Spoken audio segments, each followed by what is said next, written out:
राधे कृष्ण दोस्तों। जो सत्वगुण रजोगुण तमोगुण के परे जाता है वह भगवत प्रेम के परम पद में आरूढ़ हो जाता है। इन तीन गुणों का त्यागी ही भगवत प्रेम में उन्मत्त होकर भगवत प्राप्ति को प्राप्त हो सकता है। जो उपासक इन तीन गुणों से परे जाके भगवत प्रेम को प्राप्त करना चाहता है वो देह में रह के भी देह को अपना नहीं मानता। जब तक देह का अपना मानोगे तब तक जीवन मुक्ति नहीं होगी, तब तक भगवत प्रेम में उन्मत्त नहीं होंगे, तब तक आप सहचरी स्वरूप गोपी स्वरूप को नहीं प्राप्त कर पाएंगे। और आत्मा को देह से बांध के रखने वाले ये तीन गुण होते हैं, सत्वगुण रजोगुण तमोगुण। इनकी ही प्रेरणा से कर्म होते जाते हैं और इन्हीं कर्म के परिणाम से हम भोक्ता बन जन्म मृत्यु के चक्र में फंसे हुए होते हैं। परंतु साधकों को चाहिए कि वो इन तीन गुणों से परे पहुंचे, क्योंकि तभी भगवत प्राप्ति होगी। सत्वगुण आएगा तो शांति भजन भाव सात्विकता आएगी, फिर थोड़े ही क्षण में विचार बदल गए। और फिर रजोगुण आ गया तो काम वासना मोह इच्छा आने लगती है, परंतु वापस विचार बदल गए। और तमोगुण आ गया, अब आलस्य प्रमाद ईश्वर को न मानने जैसे स्वभाव आने लगते हैं। तो ऐसी परिस्थिति में हमें तुरंत सावधान हो जाना है कि अब काम वासना आ रही है, मतलब रजोगुण आ रहा है, तो ये विचार वास्तविक क्रिया में ना आने पावे, इतना सावधानी रखे। इसलिए हर स्थिति में सावधान होके इस गुणों से बचने के लिए निरंतर राधा नाम में परायण रहे, क्योंकि इन गुणों में बड़ी फिसलन है।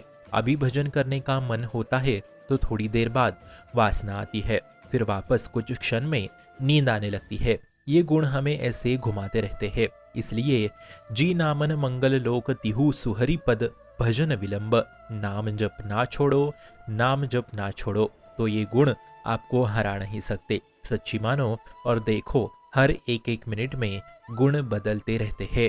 कभी भजन में आनंद आता है तो कभी भोगों में आनंद आता है, तो कभी दूसरों को कष्ट देने में आनंद आता है, तो कभी दूसरे की निंदा में आनंद, कभी नींद में आनंद। ऐसी कई स्थितियां गुणों के कारण देखी जाती है। इसलिए इन तीनों स्थितियों में दृष्टा भाव से देखे और उसी क्षण नाम जब चलता रहे तो इसका प्रभाव नहीं पड़ेगा। अब श्रीमद् भागवत गीता जी के 14वें अध्याय में स्वयं भगवान कह रहे हैं, हे अर्जुन, जन्म मृत्यु जरा दुखे विमुक्तम अमृत मस्मुते।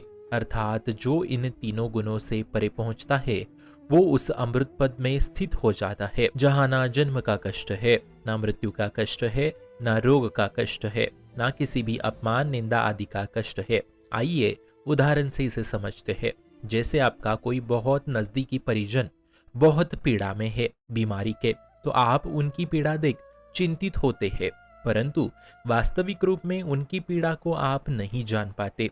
ठीक ऐसे ही तीनों गुणों से परे पुरुष वास्तविक गुणों के स्थिति को जान नहीं पाता। चिंतित होता है वो, परंतु वास्तविक में उसे कुछ ज्यादा फर्क नहीं पड़ता। ऐसा पुरुष तुरंत विकार आए तो तुरंत गंभीर होके नाम जपने लगता है। ऐसा साधक मृत्यु दुख में भी आनंदित रहता है, क्योंकि सबसे ज्यादा दुख मृत्यु के समय होता है। वो 47 मिनट बहुत भयंकर होते हैं। इस दुख में भी वो साधक जो तीन गुणों से रहित है वो आनंदित रहता है। अब अपने लोग जो शरीर में स्थित है उन्हें लगता है सब हो परंतु रोग ना हो, शरीर में कष्ट ना हो, तो ऐसा नहीं हो सकता मित्रों। इसलिए सावधान रहो, पता नहीं कब प्रारब्ध आके पीड़ा पहुंचाए। जो पीड़ा पहुंचाने वाला है उससे अपनापन खत्म करो तो आपको कष्ट नहीं होगा। तथा साधकों को समझना चाहिए कि ये गुण परिवर्तनशील है, इनका प्रभाव नाम जापक पे नहीं पड़ता। इन गुणों का प्रभाव केवल शरीर पे पड़ता है, आत्मा पे नहीं। ये जान के हर समय सावधान रह के ऐसा निश्चय करके निरंतर नाम जप में रहो तो जल्द ही तीनों गुणों से परे भगवत प्रेम में आरूढ़ हो जाओगे।